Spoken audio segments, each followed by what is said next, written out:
ibintu birindwi byerekana ko amateraniro ari mu bwiza bw'Imana. Abanegurana nta bwiza bw'Imana bahurana, abatumvikana nta bwiza bw'Imana bahurana. Senga everyday, gusenga buri munsi.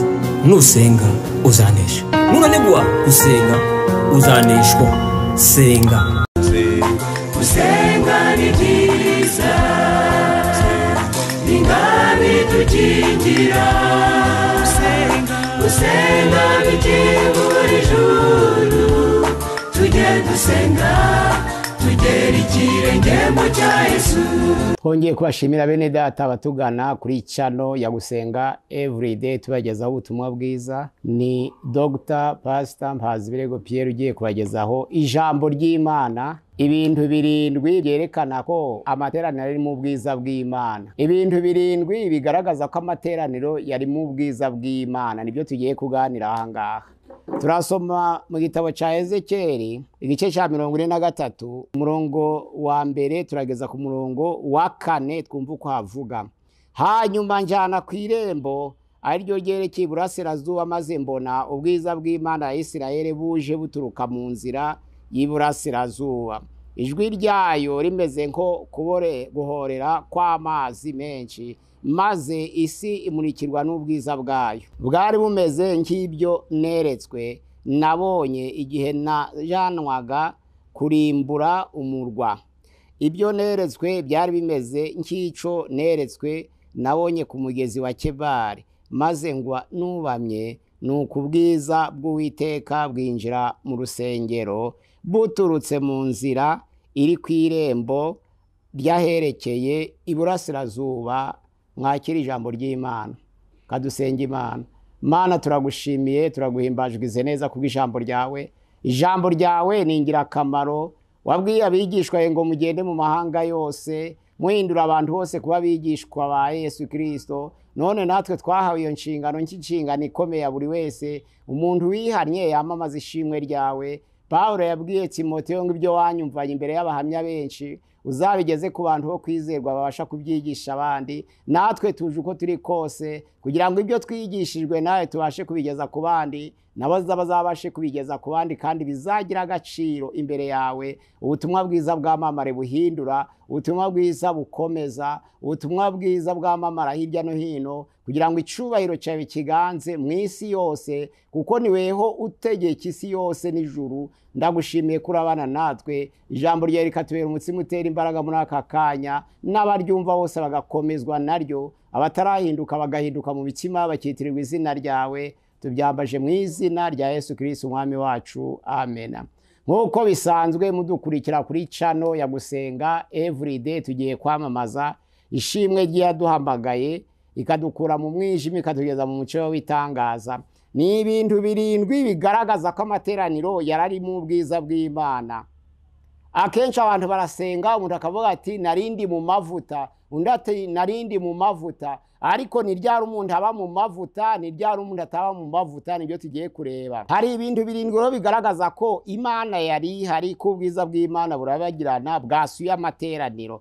Ahangaha dusomye ijambo ry'Imana ngo nuko ubwiza bw'Uwiteka bwinjira mu rusengero buturutse mu nzira iri ku irembo ryaherekeye iburasirazuba. Mwakira ijambo ry'Imana. Ijambo rya mbere nuko abantu bakundana ubwiza bw'Imana kugira ngo bugaragare. Muri Yohana igice ca 13 umurongo wa 34 haravuga ngo mbasigiye itegeko rishya, mukundane nkuko nanje ni mukundana, nibwo abantu bose bazamenya ko muri abigishwa banje. Gukundana ni ikintu kibanziriza ubwiza bw'Imana. Umunsi wa Pentekote usohoye, ibice bibiri byakozwe n'intumwa umurongo wa mbere haravuga ngo bari hamwe, bari mu mwanya umwe, bahuje umutima. Icyo kintu gisobanura ko bari mu byicaro bimwe, bakaba bari bajanywe n'intego imwe, kandi bakaba ntawagira gicapfa na mugenzi wawe. Bari 120 mu cyumba cyo hejuru, kuko bari bicaye hamwe bafite umugambi wo gushaka Imana, kandi ntawe ugira icapfa na mugenzi we, maze umuri buriri ubatunga uvuye mu ijuru, umwuka wera arabamanukira. None ijambo ry'Imana riravuga ngo ubwiza bw'Imana buza ari uko abantu bakundanye, kuko niryo tegeko rikomeye Yesu yasigiye abigishwa be. Angaha amategeko 10 yatahawe abisirayeli mu butayu kuva 20:1-17 rya ryo kuvuga ngo ntukagire izindi mana mu maso yanjye, ntukiremere igishushanyo kibajwe,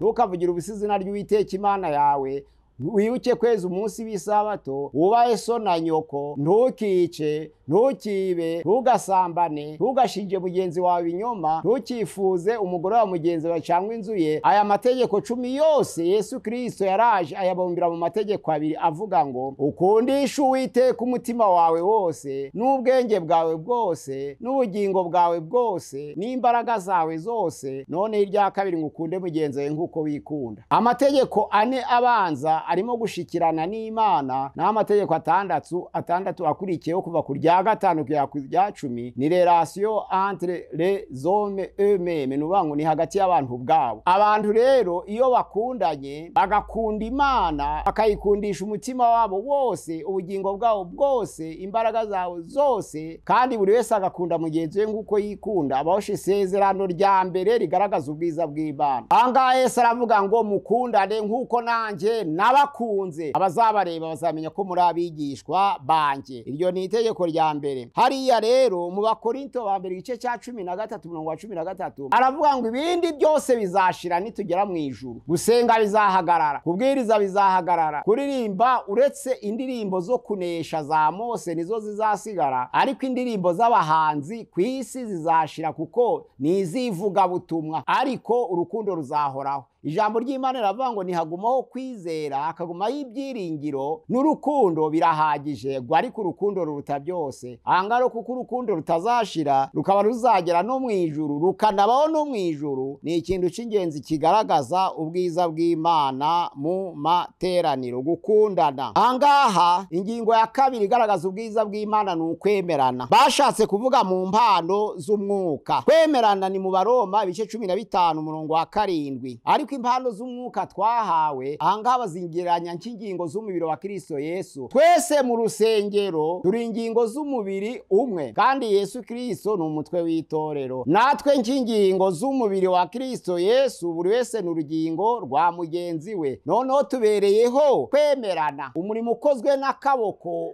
ukuguru kukawemera, umurimo ukozwe n'ijisho amaguru akabyemera. Ashobora kureba kure ariko ntabwo twagera tutagira amaguru, twashobora kugera kure ariko kugera tutagira amaso byatugora. Izo mpamvu buri rugingo rwubahiriza inshingano ya buri rugingo, kuko turi ingingo z'umubiri wa Kristo Yesu, kugira ngo twuzure umubiri wose wuzure Yesu Kristo atubere umutwe, nuko twakwemerana. Ukuguru kukemera ukuboko, ugutwi kukemera ijisho rikemera ururimi. Nubwo icururimi rwakora ntabwo ijisho ryagukora, ntabwo icukuboko gukoze ukuguru kwabikora, ariko twakwemerana. Umurimo ukozwe n'ukuboko ugashimwa n'ukuguru.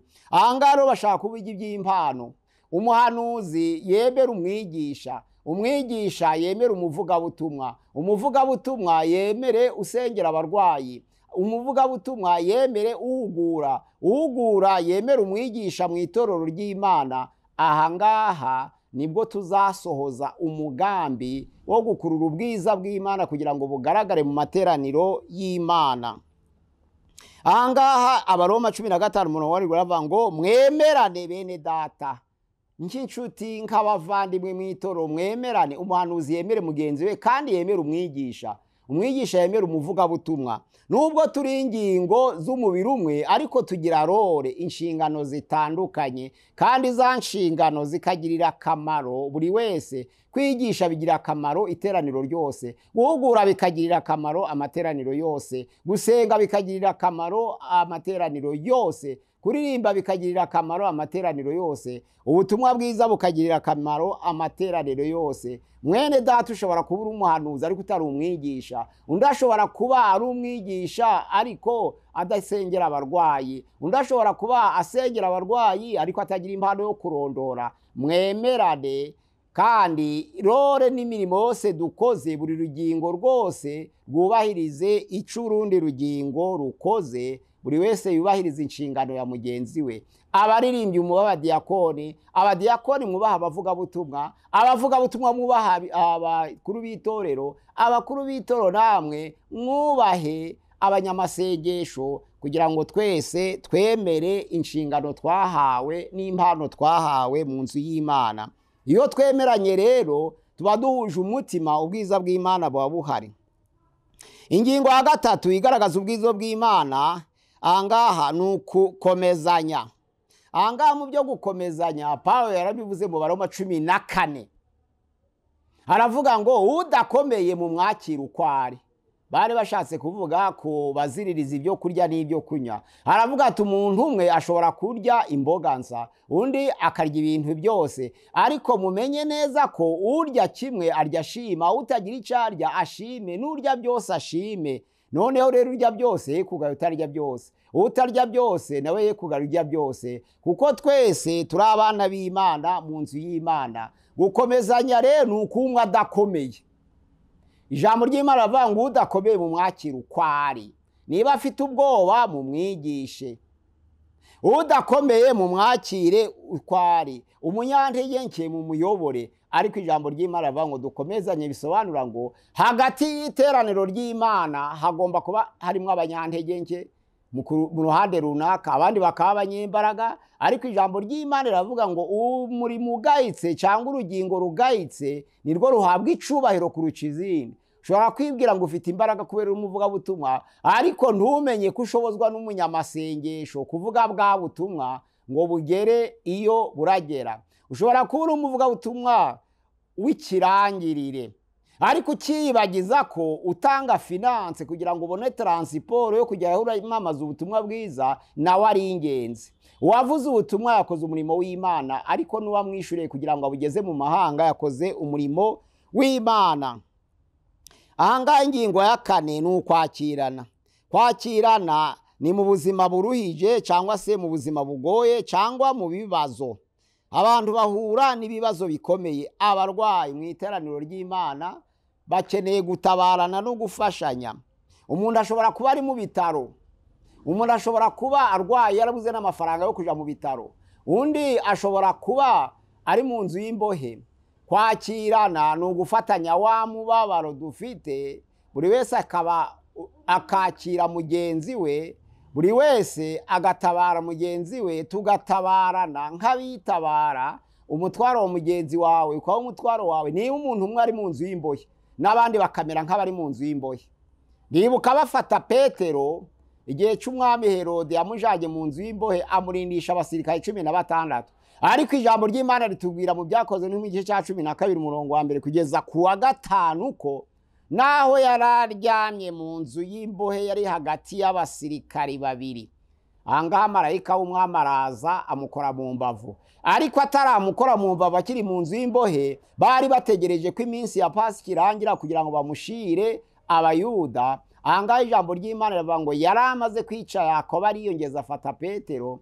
Ariko noneho ijambo ry'Imana riravuga ngo abera bo mu itorero ku murongo wa 5 ntabwo bigeze bacogora kumusengera na hato, kubw'amasengesho y'abera byaramukomeje mu nzu y'imbohe. Kandi Imana imaze gukora igitangaza cyo marayika w'umwami amaze kumusohora ageze kwa Mariya nyina wa Mariko, barishima baranezerwa, kuko umubabaro wa Petero wari umubabaro wa bose. Ni ukuvuga ngo bikoreye umubabaro hamwe, bari basangiye umubabaro. Iyo umuntu yari muri prison, muje mumenya ko mwese muri prison. Niba musengana mufite bene so musengana, umwe akaba ari mu nzu y'imbohe, muje mwumva uwo mutwaro ko mwese musa naho muri mu nzu y'imbohe. Noneho muwikorerane, bamwe bawusengere, abandi bawutangire finance amafaranga, n'abandi babe mu nzu y'imbohe. Nuvuga ngo mwakirane ibi baremereye bene data. Ijambo ry'Imana rivuga ngo mwakirane mu Bagalatiya igice cya 6 umurongo waho ni umurongo wa 1 kugeza kwa 2. Avuga ngo bene data, umuntu yadukaho n'icyaha, mwebwe nk'abo umwuka mugaruze uwo muntu umwuka w'ugwaneza, ariko umuntu wese yirinde kugira ngo nawe adashukwa.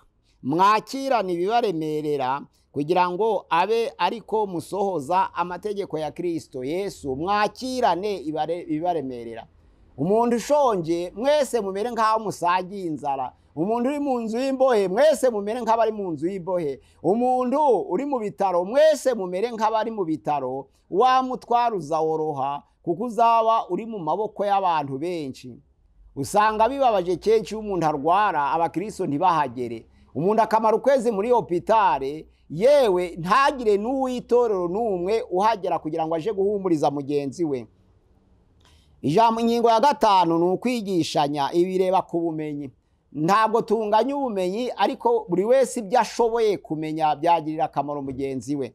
Niba nshoboye kumenya mu Bakolosayi igice cya 3 umurongo wa 16 dusangira ubumenyi. Ushoboye kwigisha yigishe bagenzi be, kandi buri wese ubumenyi bwose ubwo yaba afite bwose ni ingirakamaro kubwo gukomeza umubiri wa Kristo Yesu. Mwigishanye kandi muhugurane. Kwigishanya n'ubumenyi, naho guhugurana ni mu nzira yo kwizera. Ijambo ry'Imana Yesu yabwiye Petero, yaravuze ngo Petero muri Luka 22 umurongo wa 31 aravuga ngo Satani yabasabye kugira ngo abagosore nk'amasaka, ariko we nakwingingiye kugira ngo kwizera kwawe kudacogora. Numara guhinduka uzakomeze bagenzi bawe. Petero avuga ngo nzagukurikira aho uzaja hose, nzagukurikira aho uzanyura hose, ndetse no mu nzu y'imbe nzandi kumwe nawe. Yesu aramubwira ati Petero ndakubwira ukuri ko inkoko itaza kubika utaranyihakana 3 kutanzi.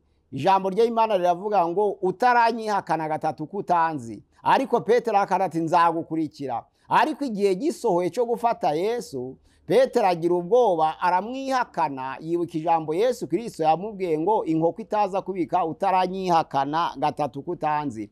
Ahangani ku nzira z'imyizerere. Ntabwo abantu bafite urwego rungana rwo kwizera, ariko ijambo ry'Imana riravuga ngo kwa kwizera kwacu ko kwabakungana kose, kuko Yesu yabwiye abigishwe ngo nubwo mwagira kwizera kungana n'akabuto ka sinapi, yashaka kuvuga ko abantu batanganya kwizera, ariko uwizera akomeze bagenzi be. Hari ijambo ry'Imana rivuga ngo Petero nakwingingiye kugira ngo kwizera kwawe kudacogora, ariko numara guhinduka ukomeze bagenzi bawe. Ni buryo bwo kwizera duhugurana. Abaefeso 5:15 baravuga ngo bene data ndabahugura ngo mutagenda uko bikwiye ahubwo mugenda uko mukwiye. Hari abavuga ngo mucunguze uburyo umwete kuko iminsi ari mibi. Mucunguze uburyo umwete kuko iminsi ari mibi. Muhugurane ni mu rwego rwo kwizera. Ufite kwizera mumwakire, ufite kwizera guke mumwakire nk'uko ari, ariko mugenzi wa mwakirane kandi muhugurane. Ufite kwizera kugufi murushaho kumukomeza. Guhugura mu muhugure. Ingingo ya 6 ni uguhugurana. Ingingo ya 7 ni uguhumurizanya. Ahangani ku bantu bagize ibyago. Abantu bagize ibyago ahangani igihe nko mu gihe cyayo ibice 3 waravuga ngo abana b'Imana baje gushengerera Uwiteka, Satani nazana nabo. Ariko ijambo ry'Imana riravuga ngo Uwiteka baza Satani ngo uraturuka. Aravuga ngo uraturuka mu isi no kwizera. Aravuga ati wamboneye umugaragu wanje yo uko ari umukiranutsi utunganye wirinde ibibi. Ahanga ijambo ry'Imana riravuga ngo inshuti ze zije kumuhumuriza uwitwa Elifasi na Zofari na Birudadi, baza baje kumuhumuriza mu mubabaro we. Baramwitegereje babonye uko yahindanye n'akaga yahuye nako, nuko bari bamuzi, barababara cyane. Ijambo ry'Imana riravuga ngo bamara iminsi 7 ijoro n'amanywa batagira ico bavuga, kubera basangiye umubabaro na mwene se Yobu. Ahangani ikigaragaza ko nk'uyu umuntu agize ibyago mu rusengero twari dukwiye kwemera kwakirana uwo mubabaro. Ico tugomba kwakira ro Abatesaloniki ba mbere igice cya 5 umurongo wa 11 ngo muhumurizanye. Numva ngo iyo dukundanye tukemerana, tugakomezanya, tukakirana, tukigishanya, tugahugurana, tugahumurizanya, iyo zo ngingo uko ari 7 nizo zikomeza abera b'Imana. Iyo abantu bujuriza ingingo uko ari 7 ubwiza bw'Imana buramanuka bukamurusengero. Tugakundana, tukemerana, tugakomezanya, tukakirana, tukigishanya, tugahugurana, tugahumurizanya. Izo ni ingingo zirindwi zigaragaza ko Imana iri mu iteraniro ryayo ryera.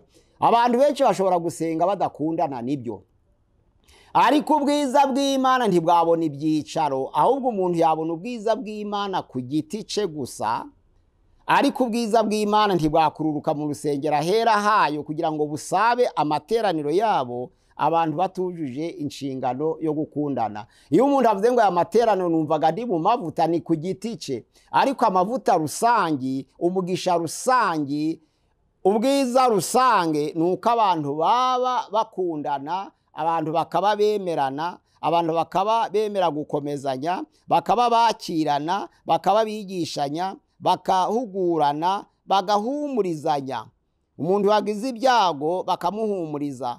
Nizo mpamvu mu iherezo ry'ibihe urubanza ruzaba muri Matayo 25:35-36 haravuga ngo ubwo umwana w'umuntu azaza mu bwiza bwe, azabarobanura nk'uko umwungeri arobanura intama mu ihene. Intama nizo azashira iburyo, ihene zishira ibumoso. Azabwira abari iburyo bwe ngo muze abo data yahaye umugisha, muragwa ubwami bw'iteka mwaraze kubakurerwa mu isi. Nari nshonje muramfungurira, nari nambaye ubusa muranyambika, nari mfite inyota mumpa ico kunywa, nari ndi mu nzu y'imbohe murahagera, nari ndi mu bitaro muransura. Bazavuga ngo twakubonye ryari mwami? Aravuga ngo cya gihe mwagiriraga neza abato bari hagati yanyu, nibwo nanje mwangiriraga neza. Imana yacu ihabwe icubahiro. Twige gukundana, twige kwemerana, twige gukomezanya, twige kwakirana, twige kwigishanya, twige guhugurana, twige guhumurizanya, kugira ngo dusohoze karindwi cy'Imana, maze ubwiza bw'Imana budusabe, ubwiza bw'Imana bube buhari, ubwiza bw'Imana burabagirana, bwuzura amateraniro, maze abantu nibataha bavuge bati koko ntawe ugira icapfa n'undi, hari ubwiza bw'Imana. Ariko abantu basengana, usenga adakundana n'uririmba, uririmba atumvikana n'umuvugabutumwa, n'abahanuzi ubwabo badakundana, icyo gihe nta bwiza buhaba. Ariko Satani ashobora kuza kigana ubwiza bw'Imana, nk'uko ijambo ry'Imana rivuga ngo si igitangaza. Satani nawe yihindura nk'amarayika w'umucyo. Ubwo bimeze bityo rero si igitangaza kugira ngo abakozi be nabo bigire nk'abagabura ibyo gukiranuka, ariko iherezo ryabo rizahwana n'imirimo yabo. Satani ashobora kwigana ubwiza bw'Imana akabuzana mu materaniro y'abantu badakundana, bakibwira ko ari ubw'Imana ariko atari bwo. Ndabahendahenda bene data muri Kristo Yesu kugira ngo muzuze karindwi cy'Imana, kugira ngo ubwiza bw'Imana burabagirana, bubone buje bugota amateraniro yose mwaba murimo. Abanegurana nta bwiza bw'Imana bahura nabyo,